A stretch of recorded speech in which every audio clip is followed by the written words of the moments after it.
Hi friends ముందుగా అందరికీ నమస్కారం అండి. నా పేరు గాయత్రి గొల్లపూడి, మాది నిడదవోలు. అమ్మమ్మ గారి ఇల్లు కాంటెస్ట్ ద్వారా నేను అమ్మమ్మ గారి ఇంట్లో జరిగినటువంటి నా లైఫ్లో జరిగినటువంటి మధుర జ్ఞాపకాల్ని మీతో షేర్ చేసుకుంటున్నాను ఈ ప్రోగ్రాం ద్వారా. ఈ అవకాశం నాకు కల్పించిన వాసవి గారికి ముఖ్యంగా నా ధన్యవాదాలు. ఇంటికి వెళ్ళాలని చెప్పి మేము ఎప్పుడెప్పుడా ఎగ్జామ్స్ ఎప్పుడవుతాయా అని ఎదురు చూసేవాళ్ళం అండి. ఎగ్జామ్స్ అయిపోయిన తక్షణమే ఇంకా మా మదర్ని ఫాదర్ని మేము ఇది చేసేవాళ్ళం అనమాట. ఎప్పుడు పంపిస్తారు అని అడిగేవాళ్ళం. ఇంకా బ్యాగ్ సర్దేసుకుని ఇంకా మన్నాడే ప్రయాణం పెట్టేసేవాళ్ళం. ద్రాక్షారాం నుంచి మా అమ్మమ్మ గారి ఊరు గోకవరం అనమాట. డైరెక్ట్ బస్సు ఉండేది తెల్లవారుజామున 5ంటికి. అయితే ఇంకా 5ంటి బస్కి మా డాడీ వాళ్ళు మమ్మల్ని బస్సు ఎక్కిచ్చేసి అక్కడ మా తాతయ్య గారు వాళ్ళకి ఫోన్ చేసి వాళ్ళని పికప్ చేసుకోమనేవారు. పికప్ చేసుకున్నాక ఇంకా అక్కడికి వెళ్ళడం తర్వాయి ఎండలో వచ్చారు కదా అని మా అమ్మమ్మ గారు మాకు వేసవికాలం కదండి చలవ చేయడానికని చోడు జావ, బార్లీ, సబ్జా గింజలు ఇవన్నీ నానబెట్టి ఉంచారు అనమాట. అప్పటి నుంచి కూడా మనకి ఆరోగ్యంలో ఎలాంటి ఆహార పానీయాలు తీసుకోవాలో, ఆహారపు అలవాట్లు అనేవి అప్పట్లో చాలా శ్రద్ధగా చూసేవారు. మా అమ్మమ్మ గారు కూడా అలాగే మాకు అన్నీ కూడా మేము వెళ్ళేటప్పటికి రెడీగా ఉంచేవారు. మేము వస్తున్నాం కదా అని చెప్పేసి బలవర్ధకమైన ఆహారాలు అంటే మినప్పిండి, అరిసెలు, పాకుండలు ఇలాంటివి అన్నీ కూడా మాకు మా అమ్మమ్మ నిలవపిండి వంటకాలు చేసి పెట్టారనమాట. ఇంక ఇలా చెప్పుకుంటూ పోతే అమ్మమ్మ గారి ఇంట్లో విషయాలు చాలా చాలా ఉంటాయి. అందులో కొన్ని మీకు చెప్తాను. ఇంటికి రాగానే మా తాతయ్య గారు, మా అమ్మమ్మ కూడా మా గురించి అన్ని రకాలు చేసి పెట్టేవారు చెప్పాను కదా. అలాగే ఇది వరకు ఇప్పుడంటే డ్రింక్స్ అవి రకరకాలు వచ్చినాయి, కానీ అప్పుడు ఎసెన్స్లు కలిపేవారు అనమాట. 4 రకాల ఎసెన్స్లు, పైనాపిల్ అని, ద్రాక్ష అని, ఆరెంజ్ అని, అలా చిన్న చిన్న బాటిల్స్లో ఎసెన్స్లు ఉండేవి. అవి పాకం పట్టి పంచదార ఎసెన్స్ కలిపేవారు. మనం వెళ్ళగానే మనం కొంచెం లిక్విడ్ వేసి నెక్స్ట్ వాటర్ వేసేసి ఐస్ వాటర్ వేసి ఇచ్చారనమాట.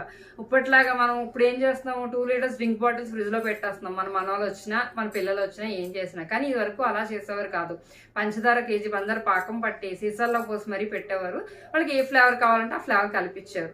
అలాగే అన్ని విషయాల్లో కూడా అమ్మమ్మల తాతయ్యలు చాలా జాగ్రత్తగా తీసుకునేవారు ఆహారపు నియమాల్లో. అలాగే మేము అన్నీ కూడా మా అమ్మమ్మ తాతయ్య చేసినవి మేము తింటూ ఎంజాయ్ చేసేవాళ్ళం ఫుడ్ అనేది. అప్పుడు చిన్న పిల్లలం కాబట్టి ఇంకా వాళ్ళు ఏది చెప్తే అదనమాట. కానీ అన్ని మంచి మంచి విషయాలు తల్లిదండ్రుల కన్నా అమ్మమ్మ తాతయ్య దగ్గర ఎక్కువ నేర్చుకున్నాం మేము. అలాగే మా తాతయ్య గారు వాళ్ళకి పొలాలు ఉండేవన్నమాట. పొలాల్లోకి అది కూడా సాయంత్రం అయ్యేటప్పుడు చల్లగా ఉంటుందని పొలాల్లోకి అది తీసుకెళ్లేవారు. అక్కడ వాటర్ ట్యాంక్ అది ఉంటుంది కదా, నీళ్లు చెరువుకు పట్టేది, పొలాల్లో పెట్టేది. అందులోకి మేము సాయంత్రం 4 అయిందంటే స్నానాలకు దిగిపోయేవాళ్ళం. ఒక అరగంట సేపు ఆడుకుని అప్పుడు బయటకు వచ్చేవాళ్ళం. బయటకు వచ్చిన తర్వాత ఫ్రెష్ అయిన తర్వాత మామిడి తోటలోని మామిడి పళ్ళని అవన్నీ కోసుకుని కాకింగిల్లా చేసుకుని మొత్తం అందరూ కూడా తినేవాళ్ళం. జీడి మామిడి తోటలు కూడా ఉండేవి. అవి జీడి పిక్కలు తెచ్చి అమ్మమ్మకి ఇస్తే కనుక పచ్చి జీడి పిక్కలు కట్ చేసి పచ్చి జీడిపప్పుతో కూర ఉండేది. చాలా టేస్టీగా ఉండేది అనమాట. ఇప్పుడు అటువంటి రుచులన్నీ కూడా మనం తినలేం. అంటే అప్పుడు వచ్చిన రుచి ఇప్పుడు రాదు. అమ్మమ్మ చేతి వంట అనేది మనకి ఎప్పటికీ కూడా ఫేవరెట్ డిష్ అనమాట. జీడిపిక్కల కూర మా అమ్మమ్మ బాగా వండుతుంది. తర్వాత ఇంకా అలా ఎంజాయ్ చేసేసి ఇంటికి వచ్చేసేవాళ్ళం. ఇంటికి వచ్చిన తర్వాత అమ్మమ్మతో బోల్డ్ కబుర్లు చెప్పుకున్నాక రోజు కూడా పొద్దుటే లేపేసేది అమ్మమ్మ. పొద్దుట లేపేసి ఆవిడ పూజ చేసుకునేటప్పుడు పక్కన ఉండే ఆవిడ శ్లోకాలు అన్నీ కూడా నేర్పుతూ ఉండేది.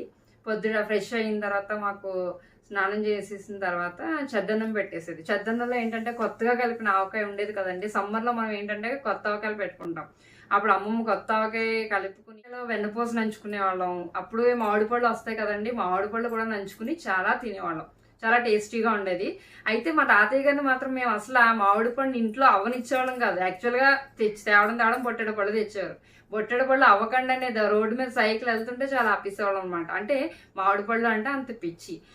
సమ్మర్లో వచ్చే తాటి ముంజులు, లేకపోతే పనస్తలని, రకరకాల తంపడకాయలు, సీతాఫలకాయ ఇవన్నీ కూడా వచ్చేవి. అవన్నీ వేసవికాలం కదండి, వేసవికాలంలో ఎండలు ఎక్కువగా ఉంటున్నాయని మా తాతయ్య గారు వాళ్ళు చదువు పందులు వేయించేవారు అనమాట. అయితే సాయంత్రం 6 అయ్యేటప్పటికి కొంచెం చల్లగా అయిన తర్వాత మనకి అప్పుడు కరెంటు పవర్ కట్ అనేది ఎక్కువ ఉండేది. ఇంకా బయట మంచాలు వేసుకుని ఒక ఫ్యాన్ పెట్టుకుని అందరూ పడుకుని కబుర్లు చెప్పుకుంటా ఉండేవాళ్ళం అనమాట. చాలా చాలా ఎంజాయ్ చేసేవాళ్ళము. మా అమ్మమ్మ వాళ్ళ ఇంట్లో వెనకాల సన్నజాజి పందిరి ఉంది. నిచ్చెన వేసుకుని ఆ పందిరిలో ఉన్న సన్నజాజి పూలన్నీ కోసుకుని పువ్వులు పెట్టుకోవడం ఇలాంటి చిన్న చిన్నవి అనమాట. చాలా ఎంజాయ్ చేస్తూ మా పిల్లలందరూ ఉంటారు కదా, మా పిన్నిగారి పిల్లలు మేమందరం కూడా అవన్నీ సరదాగా కబుర్లు చెప్పుకుంటూ బయట అయితే పడుకుని ఇంకా కబుర్లు చెప్పుకుంటూ ఉండేవాళ్ళము. సాయంత్రం అలా బయట ఫ్యాన్ దగ్గర మంచాలు వేసుకుని పడుకునే వాళ్ళం. అప్పుడు మా తాతయ్య గారు అన్ని కూడా క్వశ్చన్స్ అడుగుతూ ఉండేవారు అనమాట. అంటే రాజుగారికి సంథింగ్ అలాగా చిన్న చిన్న పిట్ట కథలు లాంటి క్వశ్చన్స్ అడుగుతూ ఉండేవారు. అవి ఏంటంటే మనం జనరల్ నాలెడ్జ్గా చదువు ఎంత చదివినా సరే మా తాతయ్య గారు అడిగే ప్రశ్నలకు మేము సమాధానం చెప్పలేకపోయేవాళ్ళం. అంటే అప్పుడు వాళ్ళు తక్కువ చదువుకున్న నాలెడ్జ్ ఎక్కువ ఉండేది. పుస్తకాల నాలెడ్జ్ కన్నా బయట పరిజ్ఞానం అనేది చాలా ఎక్కువగా ఉండేదన్నమాట. అలాంటి క్వశ్చన్స్ అన్నీ అడిగి మాకు తెలియని విషయాలన్నీ కూడా చాలా చక్కగా చెప్తూ ఉండేవారు. మేము ఇంకా సాయంత్రం అయ్యేటప్పుడు కాసేపు మేడెక్కేసి పైన కొబ్బరాకులు ఉంటాయి కదండి, కొబ్బరాకులతో ర్యాకెట్లు అవి వేసుకుని అవి ఆడుకుంటూ ఉండేవాళ్ళం. గోకవరానికి దగ్గరలో తంటికొండ అనే గుడి ఉందన్నమాట, వెంకటేశ్వర స్వామి గుడి ఉంటుంది. ఆ గుడికి ఏంటంటే పొలాల్లో పొద్దుటే టిఫిన్లు పట్టుకుని వెళ్ళిపోయి నడిచి వెళ్ళేవాళ్ళం అనమాట. 2 గంటలు పట్టేది ఇంచుమించు దర్శనానికి. అక్కడ మెట్లు ఎక్కి దర్శనం చేసుకుని ఆ టిఫిన్లు అవి తిని సరదాగా ఎంజాయ్ చేస్తూ వస్తూ ఉండేవాళ్ళం అనమాట. అలాగే ఇంకా ఎండాకాలం కాబట్టి ఎండల్లో మమ్మల్ని బయటికి వెళ్ళకుండా మా తాతయ్య గారు చదరంగం అని, క్యారమ్స్ అని అలా ఇండోర్ గేమ్స్ అయితే ఆడుకునేవాళ్ళం.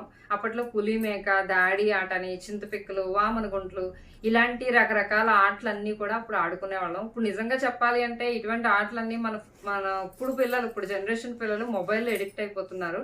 అప్పుడు మొబైల్ అనేదే ఉండేది కాదు. అయితే సాయంత్రం 6 to 8 దాకా సీరియల్స్ చూడడం, తర్వాత భోజనం తినడం, పడుకోవడం, కబుర్లు చెప్పుకోవడం.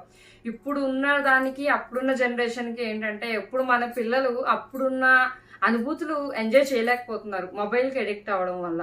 సో నేను చెప్పేది ఏంటంటే ఇప్పుడున్న జనరేషన్ పిల్లలకు కూడా అప్పుడు మనం ఎలా అయితే అమ్మమ్మ గారు ఎంజాయ్ చేసామో అటువంటి అట్మాస్ఫియర్ వాతావరణాన్ని పిల్లలకి మనం కల్పించేలా మనం ఆల్రెడీ మన అనుభూతులు తెలుసు కాబట్టి ఆ జ్ఞాపకాలు వాళ్ళకి వచ్చేలాగా, వాళ్ళకి వాళ్ళ ఏజ్ వచ్చిన తర్వాత మేము మా అమ్మమ్మ గారింట్లో ఈ రకంగా ఎంజాయ్ చేసామనే ఫీలింగ్ వాళ్ళకు ఉండేలాగా మన అలవాట్లు వాళ్ళకి నేర్పుతూ సెల్ ఫోన్ అనేది కొంచెం అవాయిడ్ చేస్తే మంచిదని ఈ అమ్మమ్మ గారి ఇల్లు